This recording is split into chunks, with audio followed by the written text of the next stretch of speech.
Rimworld is one of the games of all time. It's described as a sci-fi colony simulator, but it would be more accurate to call it a war crime simulator. If you're not breaking at least some of the Geneva Conventions at all times, you're not playing Rimworld correctly. The premise is simple. A small number of colonists have landed on a foreign planet and you need to survive. The end goal is to simply leave the planet, which you can achieve in a number of ways. The main two ways being either build your own ship or become so rich and famous that someone just offers to take you for free, just like in real life. But that's not the point of Rimworld. The draw of the game isn't to win, it's to do something fun while you're playing. Rimworld is incredibly open-ended, and you can pretty much do anything that you can think of. You shouldn't want to escape the planet because you should be doing something absolutely ridiculous on it. Allow me to share some of my colonies and things that I did with you, and I guarantee that this alone is going to convince some of you to buy the game. Create a supremacist society of catgirls. Roleplay as the cast of Breaking Bad. Attempt to cut off someone's legs but accidentally stab them twice in the chest instead. Begin a massive sweatshop operation that exclusively employed children. Play as Willy Wonkus on a mission to create an intergalactic chocolate factory, but get torn to death by two rabid raccoons on the second day. Politely ask our interns to return to their slave beds. Get jump-scared by an entire army. Actually succeed in making a chocolate factory this time. Genetically engineer my colonists to become superhuman, and watch my cat smoke weed. Fuck yeah, Greg, you go, buddy. Accidentally ruin someone's marriage with a psychic bond. Kill a fucking unicorn. Have a heart attack. Watch someone be atomized by a laser. EMP a cryosleep casket, casting everyone inside immediately into shock. Eat my best friend. Accidentally give everyone on the map radiation poisoning, use a rhino as a battering ram, and finally, ask some raiders if they remembered to put on sunscreen. The craziest part? This barely scratches the surface of the game. There are psychic powers, ancient mechs, natural disasters, and city-leveling weapons. I guarantee that every time you think you've seen everything this game has to offer, you'll be proven wrong. But you're not going to see everything right at the start, and you're going to need some help to survive long enough to do anything cool. The game begins with choosing a scenario. You've got a decent few to choose from, all of varying difficulties, but the most popular is Crash Landed, where you start with some good resources and 3 colonists. Then it's time to choose your storyteller. Rimworld uses an AI called a storyteller to determine what events happen and when. Basically, you can select how your events are going to be generated. Phoebe starts out crazy easy, barely bothering you through most of the game until she flips a switch and immediately becomes the hardest narrator, absolutely obliterating your colony all at once. Cassandra is the quote-unquote classic experience, slowly scaling up over time, attempting to match your colony's strength with challenges that force you to adapt. And finally there's Randy. Randy is the best storyteller because he's random. He doesn't care how bad things are, he'll throw events at you left and right, and they could be anything. Sometimes Randy will decide to throw free colonists at you, then deliver you food and an entire meteorite of plasteel within the first week of the game. And sometimes, all your colonists will catch the flu and plague at the same time on day 2. He definitely keeps it interesting.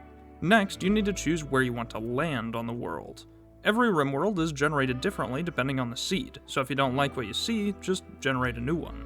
You've got a ton of options. Would you like to drop into a temperate forest, a safe area full of valuable resources and opportunities, or would you prefer the desolate frozen hell of a tundra? Maybe you think it would be fun to drop into the desert. I don't, and you shouldn't either, but I guess Heatstroke is more entertaining than League of Legends.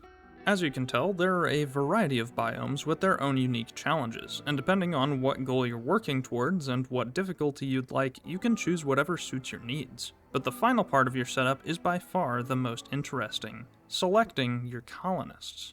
Every colonist in Rimworld is incredibly unique. Everyone has a list of skills at certain levels, determining how good a colonist is at those tasks.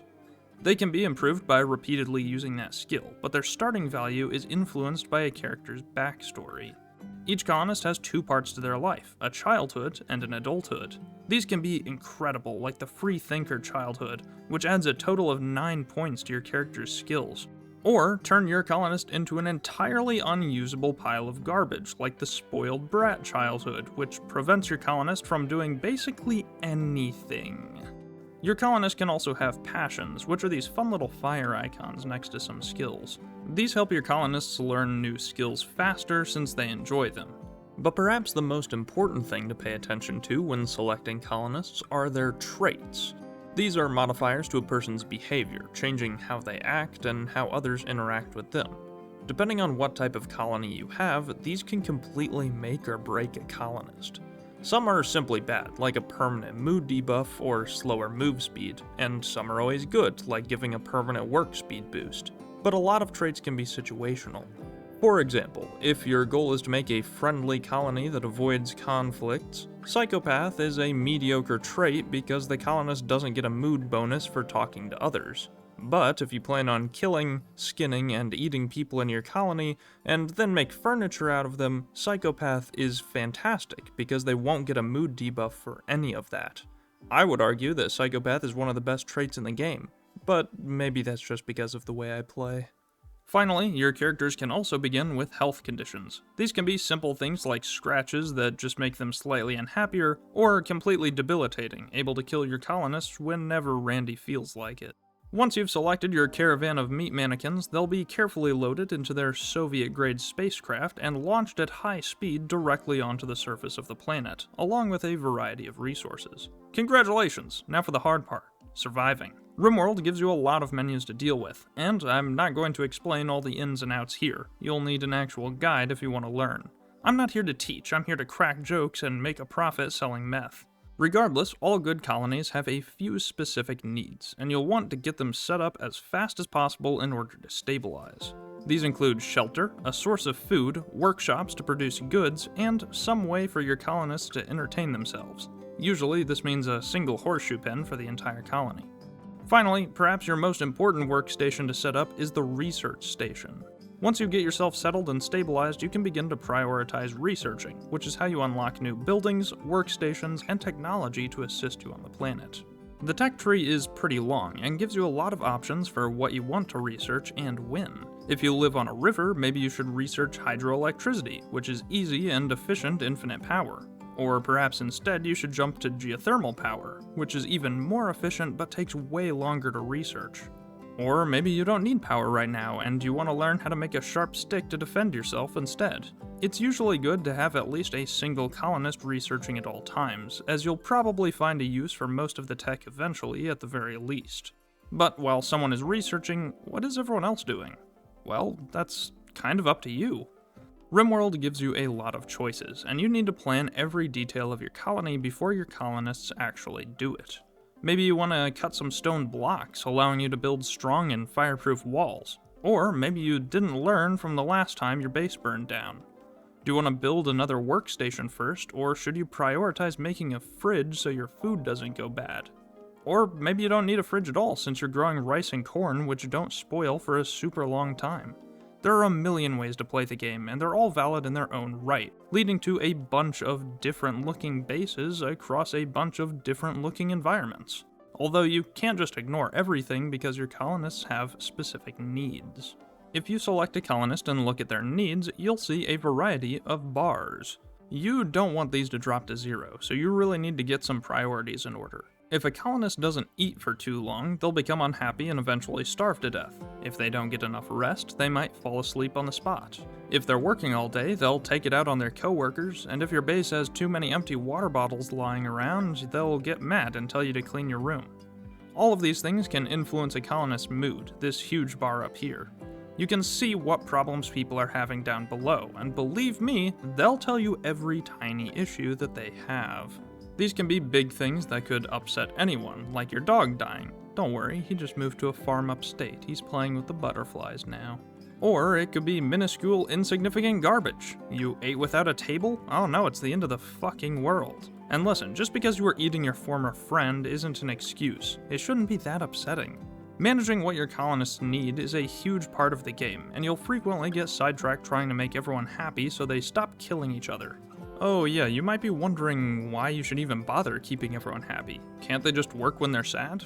Well, the short answer is no. And the long answer is, oh god, oh fuck no. When a colonist's mood gets too low, they'll suffer a mental break. These cause your colonists to do something you usually don't want, like eating all your food or setting fire to the base. This wouldn't have happened if you didn't build out of wood. In a worst-case scenario, the unhappy colonist could even leave your colony outright. A lot of times, when someone has a mental break, they'll stress out other colonists with whatever they're doing, causing a chain reaction of mental breaks one after the other. This spiral can be really hard to stop and can very easily destroy a run, so make sure to keep everyone's mood as high as possible.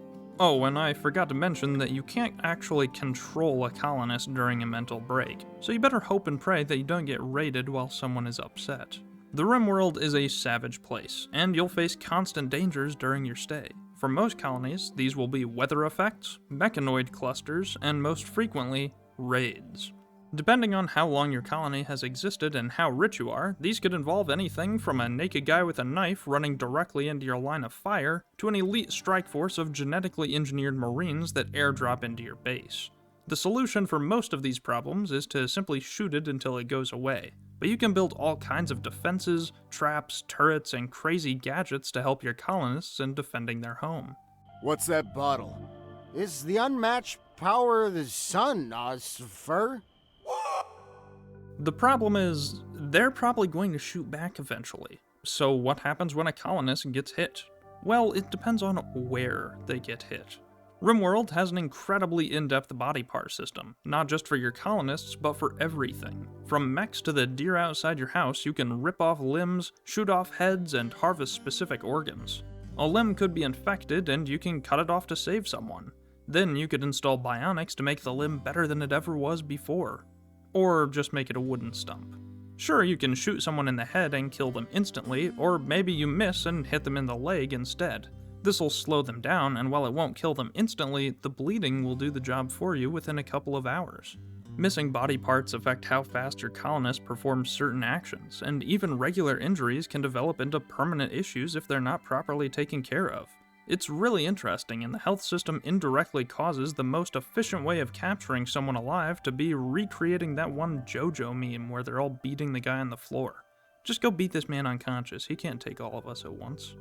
But if all this just isn't enough for you, all the organ harvesting, drug dealing, base building, and cannibalism really just isn't entertaining enough for you, you could always install 1,000 mods. The Rimworld modding community is fucking massive, and you can do everything with it. From doing simple things like increasing the stack size of items, to completely game-changing overhaul mods like reworking the inventory system, adding a massive arsenal of unique weapons, fucking multiplayer, or letting you play Pokemon. You can play Pokemon in Rimworld, and it's fucking awesome. Go, coffee, build another storage. There we go. There. I just got us some meat, Alright, boys. and now I gotta. What'd Oh you wait, kill? I can. What Meat's kind of on meat? Meat's on the menu again. What kind of meat, Austin? Don't worry about What it. are we eating? What are we eating? What kind of was Pokemon that? meat is this? What is that? Slug my Alright, revenge! Austin, what did you do? Don't worry about it. That's I got fine. this. Yeah, Dr. Bond is Austin, you're beating his attacking a ass. fire type of a grass type. You're fucked. It's He's fine. raining. Don't worry. But that you're not triggering torrent. I just fucking gunned that man. I was watching Dr. Yeah. Vine fight this slug man, and it was like, and Austin was like, nah, Hey. forget it, and shot it in the fucking head. Hey, my shooting's level 2. Oh my god. Oh god, Dr. Vine, holy shit. Dr. Vine! Oh my god!